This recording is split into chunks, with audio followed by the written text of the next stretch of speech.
Kita mulai ya. Assalamualaikum warahmatullahi wabarakatuh. Waalaikumsalam warahmatullahi wabarakatuh. Alhamdulillah wa syukurillah. Segala puja dan puji bagi Allah karena berkat rahmat dan hidayahnya sehingga Anda dan saya masih diberi kesempatan untuk bersuara kembali dalam perkuliahan ini.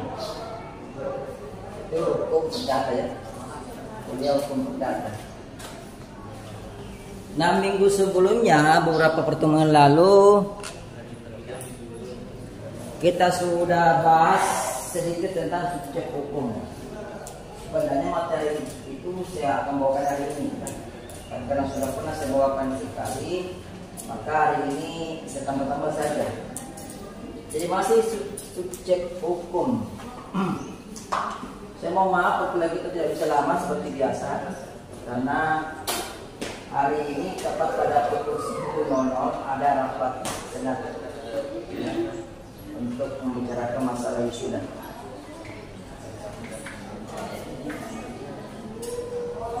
Masih ada yang ingat pertemuan minggu sebelumnya tentang subjek hukum?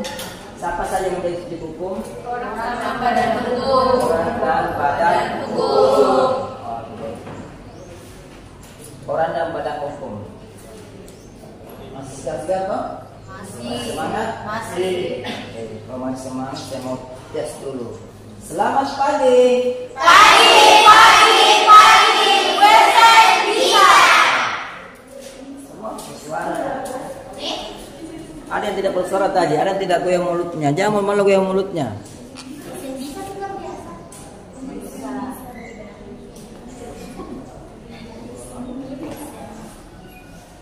Selamat pagi. Pagi. Wesen bisa.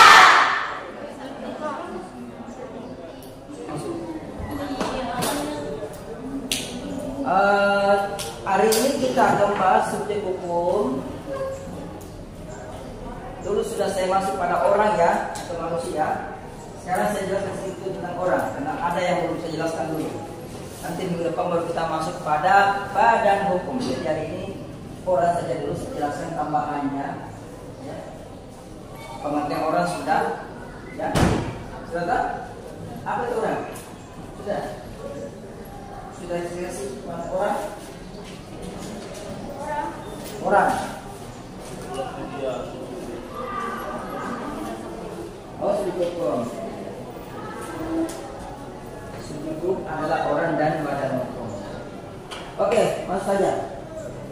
Orang itu menjadi subjek hukum secara normatif itu ya. Secara normatif itu diatur di dalam Kitab Undang-Undang Hukum Perdata atau Burgerlijk Wetboek. Sengaja saya bicara agak cepat karena saya buru-buru.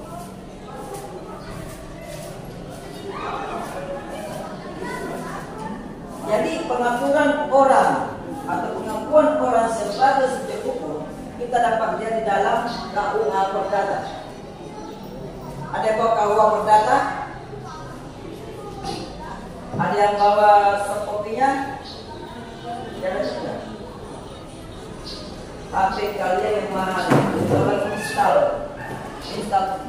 KUH Perdata dalamnya. Atau download aja KUH Perdata mau simpan dalam HP simpan secara online. Kamu menyimpan online ya. Dan pakai Dropbox itu dapat bonus hari dia baik. Kalau hanya menyimpannya tulisan sama aja. Jadi itu ya. Sekarang syarat tadi install aplikasi yang bisa menyimpan secara online dan mendapatkan bonus tanpa dibayar. Kalau saya menggunakan Dropbox itu contohnya. Ada juga dari Google, ada dari foto, tapi saya pakai kalau alif ini saya simpan di Dropbox ya. Itu gampang penggunaannya, tinggal disambungkan ke email kita. Jadi undang-undang semua itu saya download, saya simpan di Nah, di dalam KUH Perdata itu di pasal 2 itu jelas dinyatakan di situ bahwa anak, bukan anak ya, kalau bicara anak, tidak ada anak dalam perut ya. Ada anak dalam perut? Hah? Kalau orang hamil kita nyimpan di perutnya anak atau apa? Masa anak dalam perut? Nggak bukan perut orang yang perlu masuk ke perutnya, ya. Namanya janin. Jadi bahasanya janin. Jadi kurang lebih ya intinya pasal 2, janin yang berada dalam kandungan seorang perempuan bukan soal itu. Ya. Kenapa hukum menggunakan seorang perempuan bukan ibu? Kenapa? Kenapa? Ayo, dosen saya minta logika kalian. Ayo pikir secara logika. Mengapa undang-undang menyatakan janin yang berada dalam kandungan seorang perempuan bukan seorang ibu? Padahal kita tahu yang adalah ibu ya, bukan bapak, ibu toh. Mengapa disebut dengan kata perempuan lagi? Ayo, saya mengajak kalian berpikir. Karena logika hukum. Karena kalau ibu dia sifatnya, kalau perempuan dia kayak jadi sebagai Selebihnya. Apalagi? Yang lain? Ayo. Kalau sarjana hukum ini misalnya nanti kalau lulus bisa jadi pengacara. Pengacara selalu menggunakan logika hukum dalam berpikir, dalam membuat segala apa saja, baik gugatan maupun pledoi. Selalu logika hukum kita semain, ya. Mengapa sengketa seorang perempuan? Mengapa? Dengan gambaran. Kalau bunyinya dikatakan janin yang berada dalam perut seorang ibu, maka itu bisa berbahaya. Memang ibu yang mengandung ya. Ibu yang mengandung. Nah, seandainya kalau begitu bunyinya berarti kalau ada perempuan yang tanpa kawin hamil, maka janin namanya itu jangan terus dihukum. Kalau bunyinya ibu itu maksudnya. Kan ada beberapa perkosaan, ya kan? Beberapa perkosaan hamil. Kalau itu bunyinya selain itu maka anak dalam kandungan seorang perempuan yang diperkosa lalu hamil dianggap bukan bahaya. Kalau bukan dihukum berarti bisa dibunuh saja, ya kan? Apa fungsinya? Apa faedahnya sehingga orang dianggap dihukum?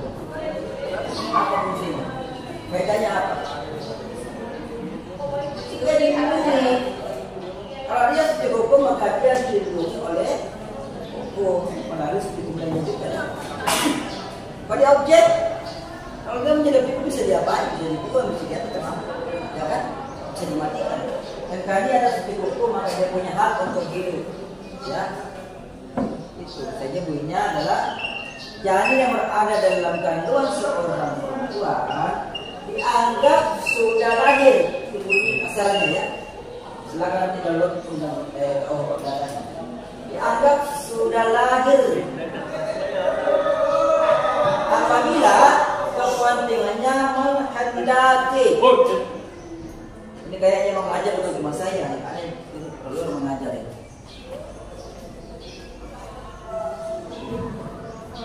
Oh diam ya, sana. Oh diam sana ya. Diam ya diam. Kalau tidak ada keputusan di Hollywood, ikut. Ya kita lanjut. Seperti itu ya. Jadi hukum itu selalu berangkat dari logika. Walaupun ada ada orang yang mengatakan bahwa hukum itu tidaklah sesuai logika, ya.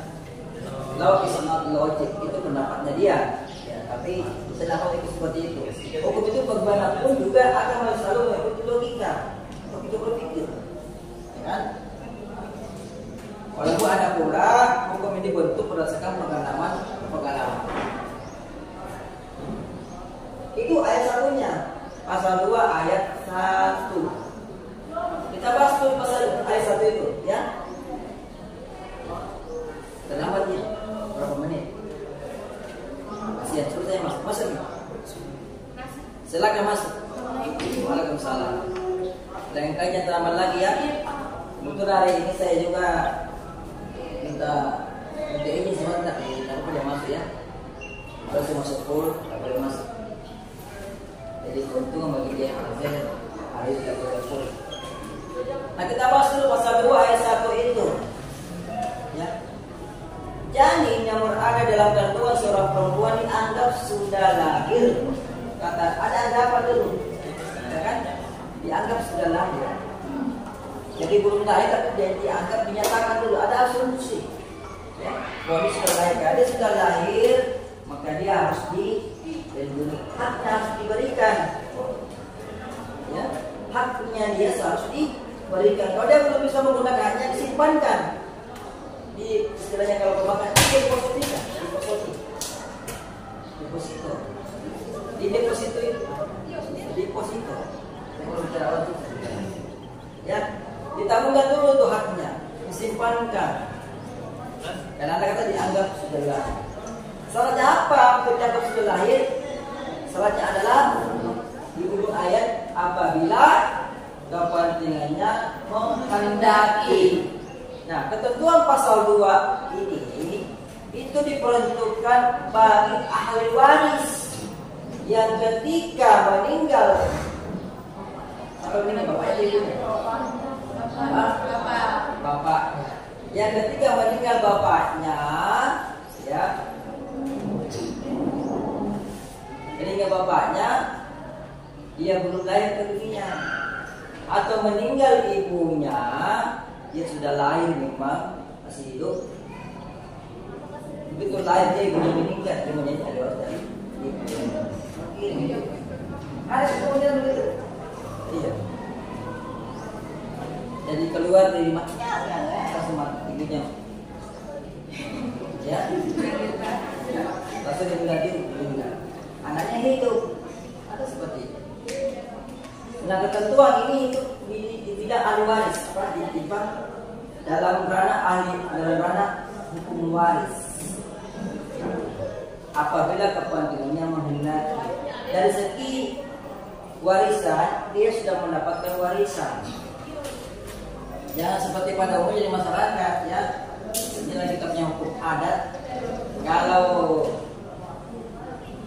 anak masih kecil dalam keadaan jadi masih dalam perut, maka naik pun. Kalau masih kecil belum dewasa, tiba-tiba meninggal orang tuanya, maka si anak itu tidak dapat bagian, diambil semua oleh pamannya dan lainnya, ya. Begitu hukum adat kita itu rata-rata begitu. Di Makassar juga seperti itu hukum adat. Jadi misalnya kalau diberikan belas kasihan saja dikasih. Kalau tidak boleh sebenarnya karena dia sudah menjadi anak, ya sudah jadi manusia dia. Dalam perut pun masa dia hidup, dia kan sudah lahir, berarti sudah jadi manusia. Nah, syarat berikutnya di ayat 2-nya. Ayat 2-nya berbunyi begini: mati setelah ia dilahirkan dianggap tidak pernah ada sebelumnya. Ayat 2 itu menyatakan mati sesudah dilahirkan dianggap tidak pernah ada sebelumnya. Itu ayat 2. Jadi syaratnya supaya pasal 2 ini berfungsi, syarat supaya seseorang yang ada dalam perut ibunya itu menjadi ahli waris, syaratnya ada 2. Ya, yang pertama ada bukan 2 ya, cuma 1. Syaratnya dia lahir hidup. Dia lahir hidup atau mati. Lahirnya hidup dulu. Kalau pun nanti mati ke sebelah kanan, mesti hidup dulu, bernyawa dulu. Inilah pentingnya mengetahui dari segi hukum kita, mengetahui seseorang lahir dia mati atau hidup. Ya, ingat pentingnya mengetahui yang lahir itu langsung mati atau hidup dulu baru mati.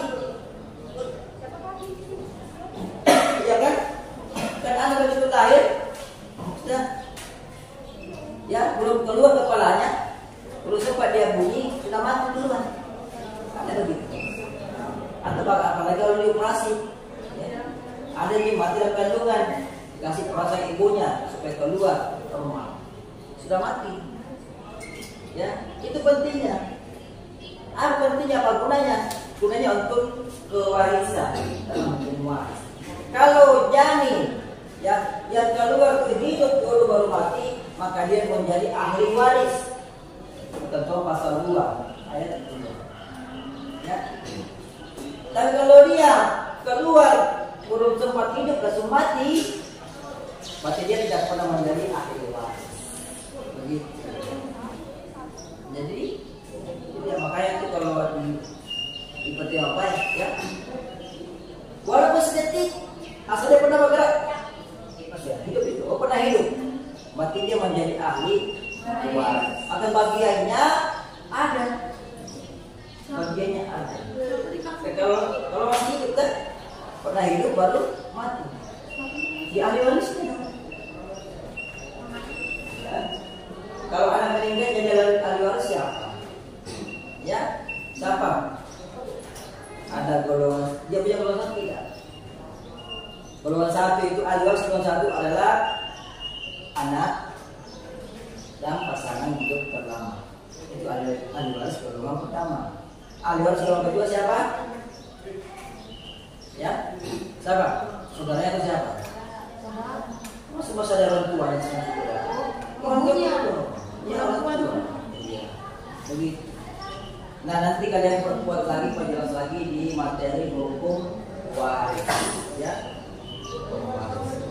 Ada juga materinya di buku data ini tersinggung kemarin, tapi sekilas nanti akan disampaikan di hari-hari, bukan sekarang ini, ya. Itu kuncinya, ya. Jadi membedakan orang mati langsung mati lahir atau hidup dulu baru mati, itu kuncinya, ya. Untuk menentukan apakah dia adalah ahli waris atau pewaris. Ya. Kalau langsung lahir mati maka dia tidak ada diangkat. Kalau lahir sudah mati sudah dilahirkan berarti dia tidak pernah ada. Kalau dia tidak pernah ada berarti dia tidak jadi apa-apa. Ya. Bukan ahli waris, bukan pewaris. Dia tidak pernah ada. Sedangkan pewaris itu adalah orang yang sudah meninggal dunia. Atau meninggal dunia itu pernah hidup, meninggal dunia. Kalau yang kata pernah ada, tapi dia tidak pernah hidup, ya kan? Tidak pernah ada, tidak pernah jadi manusia dia menjadi seperti itu. Sehingga dia bukan ahli waris, bukan pula pewaris. Itu maknanya, ya. Jadi hukum itu pandai-pandailah memahami kandungan atau substansi dari suatu pasal undang-undang. Ya, lagi ingat sejarah argumentasi hukumnya, ya. Argumentasi hukum harus sejarah. Apalagi kalau punya pengacara ini, bukan cuma pengacara untuk argumentasi hukum, semua sebanyak dulu. Ya, kalian kerja di perbankan, ya, kerja di kejaksaan, di kehakiman, semua bentuk argumentasi hukum. Minimal argumentasi hukum itu untuk diri sendiri, bukan untuk orang lain. Minimal untuk diri sendiri. Jadi tidak buta hukum, ya kan? Tidak buta hukumnya serta merta ada peraturan dan langsung dilaksanakan, ya kan? Lihat dulu aturannya. Walaupun memang sih, ya undang-undang bersifat mengikat, tapi minimal kalian punya proteksi sendiri, ya kan? Karena hati-hati banyak yang berbau hukum tetapi sebenarnya bukan hukum. Ingat, banyak yang bungkusnya hukum tetapi isinya bukanlah hukum. Isinya adalah kekuasaan atau politik. Harus hati-hati jadi mahasiswa.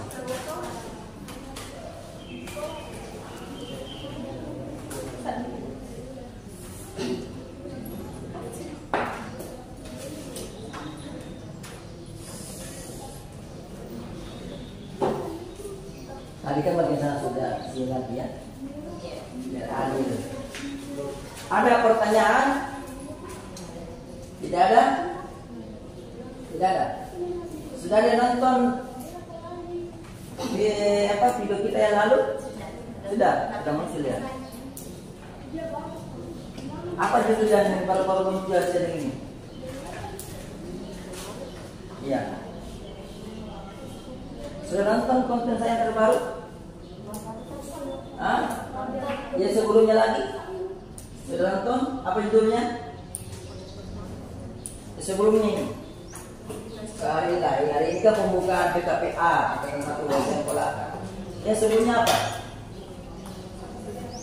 Hah? Oh lihat ya. Dilematik putusan MK. Dilema, ya. Jadi putusan MK sekarang itu jadi dilema. Maju kena, mundur kena, kanan kena, kiri kena.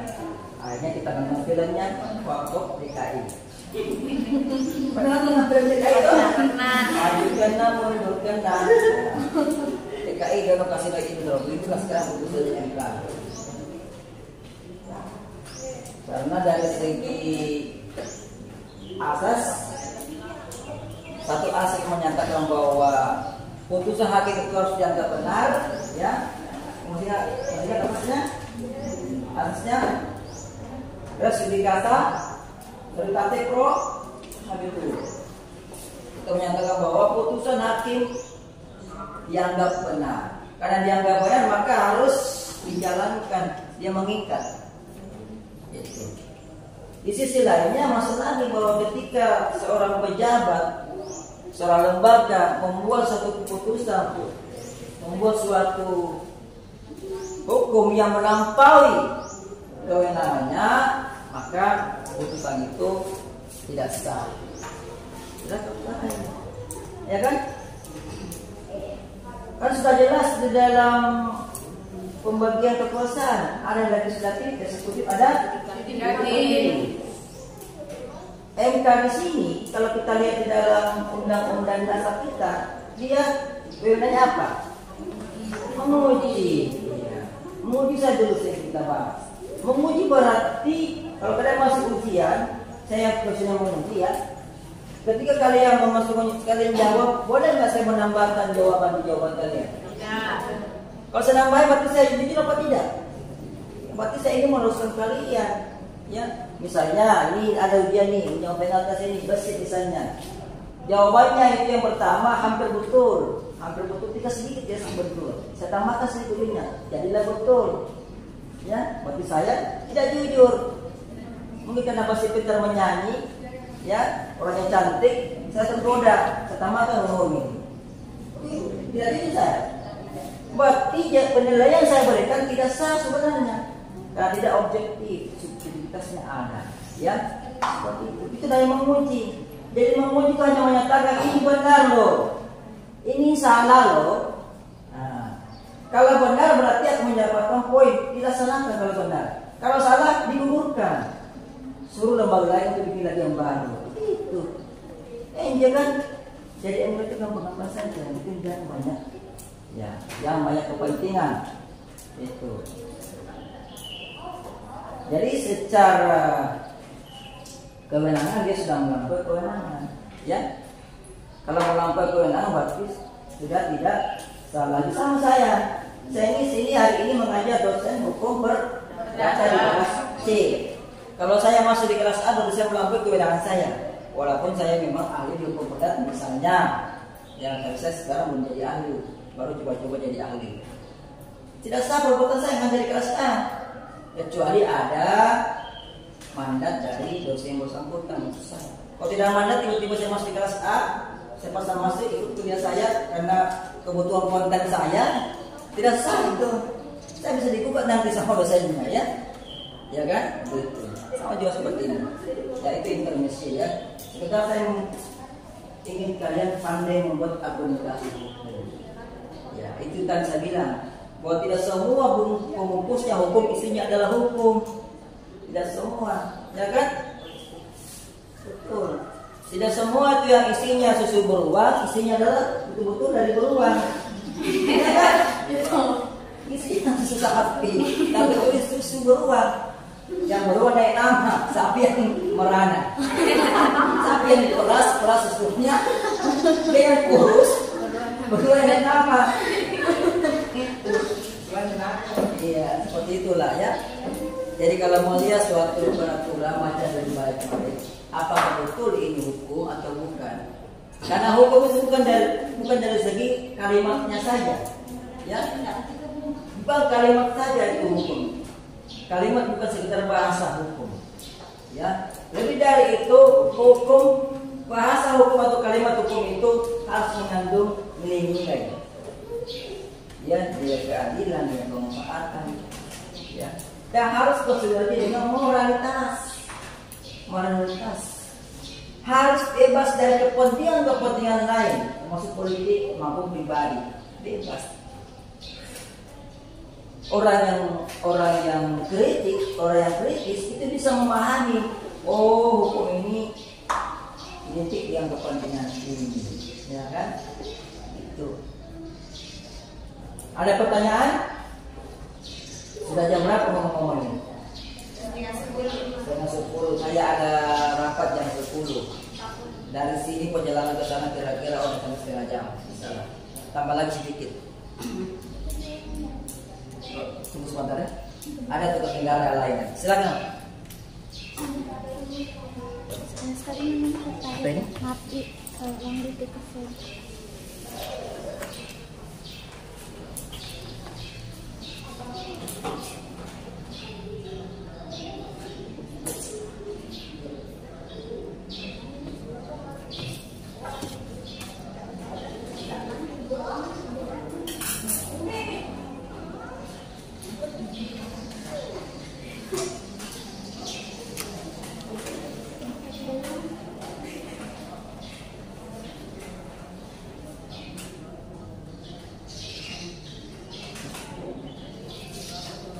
Sabar ya.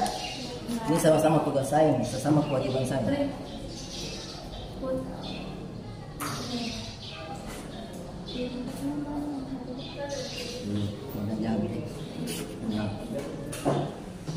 Seberapa itu mah?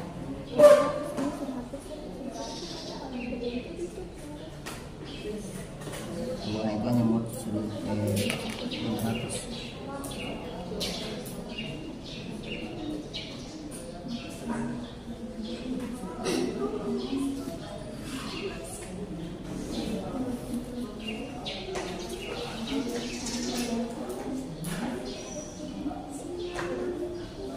Ada tamu putih di luar? Ada sama.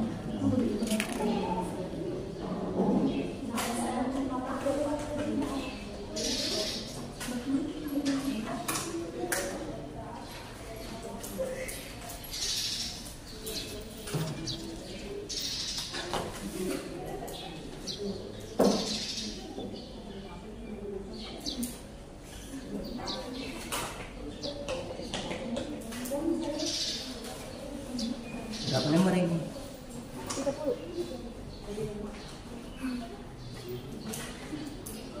Ada lagi yang menunggu.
Jangan kita.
Lanjut ya. Tadi ada pertanyaan? Tidak ada? Tadi jadi persyaratan untuk menjadi suci hukum bagi orang ya, yang dalam kandungan itu tadi ya, kepentingan menghendaki dan ya lahir dalam keadaan hidup. Tapi itu berlaku di bidang hukum waris ya. Iya. Bukan di bidang hukum politik. Ya. Ya, jangan teman-teman tahu kan dia studi hukum Pak dosen. Ya. Karena studi hukum kan semua orang bisa jadi presiden, calon presiden. Tiba-tiba kayak daftarkan menjadi cawapres. Tidak ada itu ya. Yang masa lahir menjadi cawapres ya. Iya. Atau siapa tahu tiba-tiba ke depan ada MK begitu putusannya. Iya, boleh menjadi calon presiden kalau kakek ibunya pernah menjadi bupati misalnya, bahaya itu. Ya, siapa tahu ya. Jadi batas umur 40 tahun itu tetap diberlakukan, tapi ada buktinya. Iya, boleh menjadi capres kalau ada ibunya pernah menjadi bupati, gubernur atau presiden. Kalau itu bunyinya saya tidak tahu lagi bagaimana itu ya. Berarti dengan kerjaan kalau baik lagi jadi capres ya. Kan kembali zaman kerajaan lagi, kan dulu begitu raja. Masih kecil jadi suruh jadi raja, ayam dan pilih kan? Iya, itu. Ya, mengatakan seperti itulah ya. Kita berharap saja supaya pemimpin bangsa kita ini menjadi negarawan ya, dan bijak dalam berpikir. Kita ini orang kecil cukup baca-baca saja, membaca saja ya, mengevaluasi ya. Walaupun nanti akan ada dampaknya kita juga. Ya, mau apa? Risiko menjadi rakyat kecil. Maka jangan mau jadi kurus dari kecil, nah orang kecil. Ya, badannya biar rakyat besar. Ada pertanyaan? Tidak ada? Masa tidak ada pertanyaan? Tanya dong.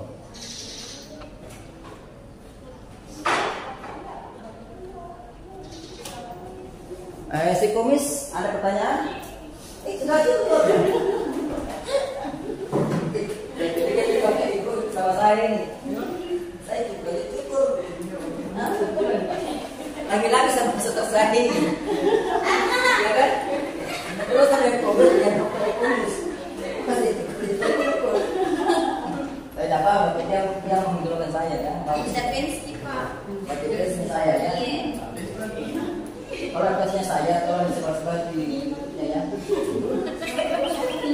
Karena YouTube saya ini punya pahala bagus. Jadi dalam dunia agama itu, ilmu agama, kalau kita menyebarkan suatu kebaikan, kebahagiaan itu dipakai orang lain mati dapat pahala. Jadi berlaku dia multi-level marketing, ya kan? Jadi ada captionnya. Gitu. Kalau YouTube saya ini isinya konten pembelajaran hukum, ya, kamu sebarkan di dunia maya, ada orang mengikutinya itu disebut sebagai lagi atau beranak-anak pahalanya. Ya, ya mudah-mudahan kamu bersyukur. Amin. Jadi kita bersedekah bukan cuma dengan uang, ya, tapi dengan berbagi-bagi informasi tentang kebaikan. Berbagi-bagi itu semuanya aja, ya kan? Semua pemerintah ini bersifat syarat. Amin ya. Supaya kan tidak ada sifatnya seperti itu, ya kan kita jauhi.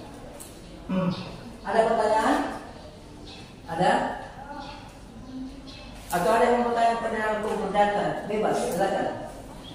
Di kehidupan kalian ada pernah melakukan hubungan perdata? Silakan tanyakan. Asal jangan hubungan badan, saya tidak berhubungan badan. Tidak boleh. Hubungan perdata, ada pernah? Ya.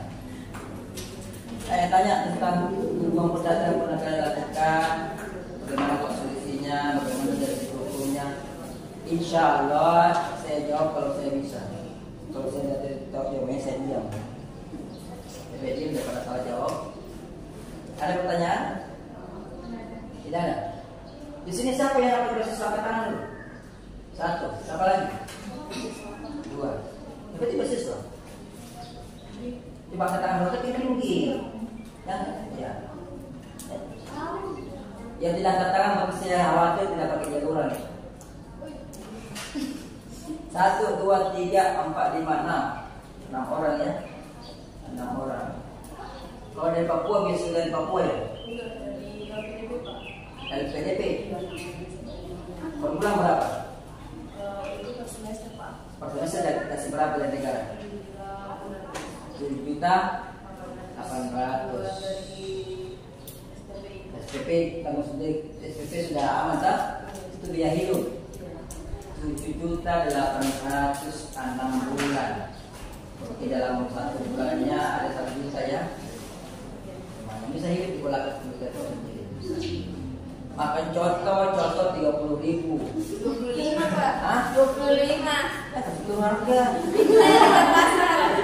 Kan dari topi tidak tahu 30.000. Ya. 30.000 lah ya. Contoh itu kan makan nomor kemas. Yang 20 itu tidak rasanya. Yang 25 kemarin ada tipsnya Pak. Ya ada yang terus 30.000. Jangan beli rumah kemaros 30.000. 30.000 itu 1 kali makan, 2 kali makan 120.000. Oh, ya.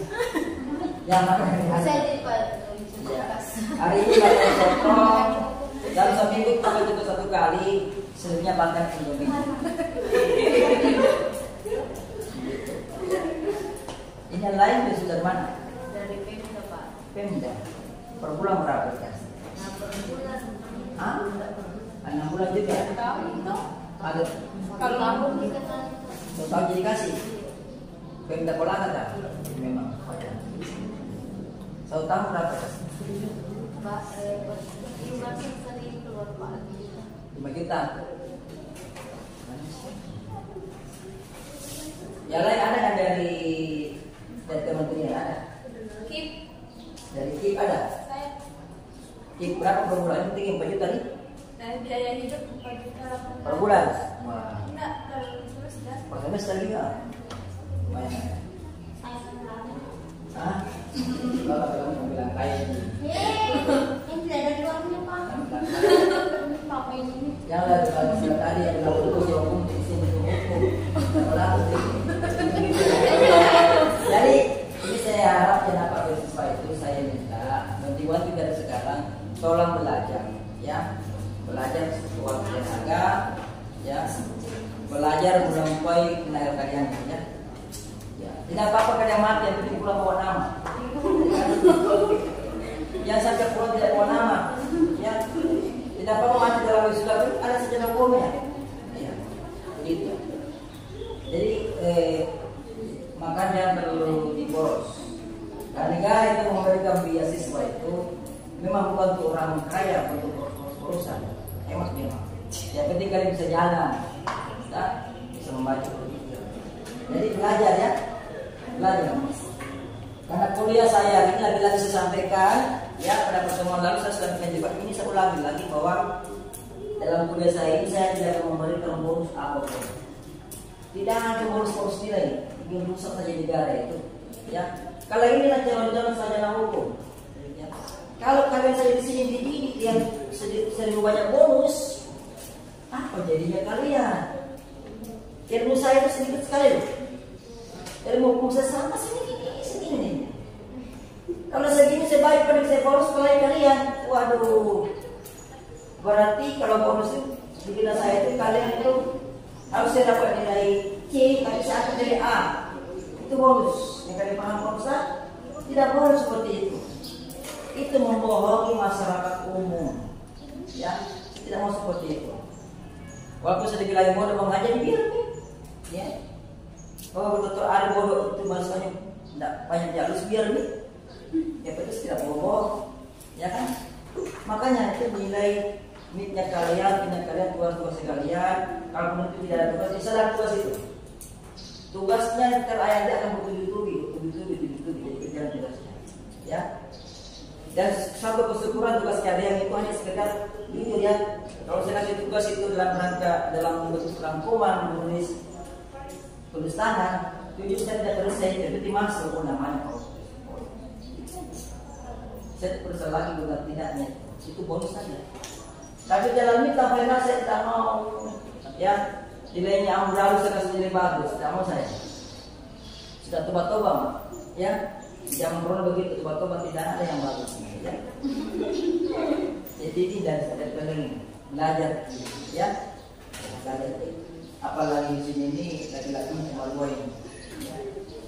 Biasanya tuh kalau dalam kelas itu dosennya biasa memberikan nilai begitu, kalau laki-lakinya kan ini cuma bantu tenaga dua jadi saya kasih tenaga yang koordinasi saya biasa butuh tenaga aku tiap pagi kalau mati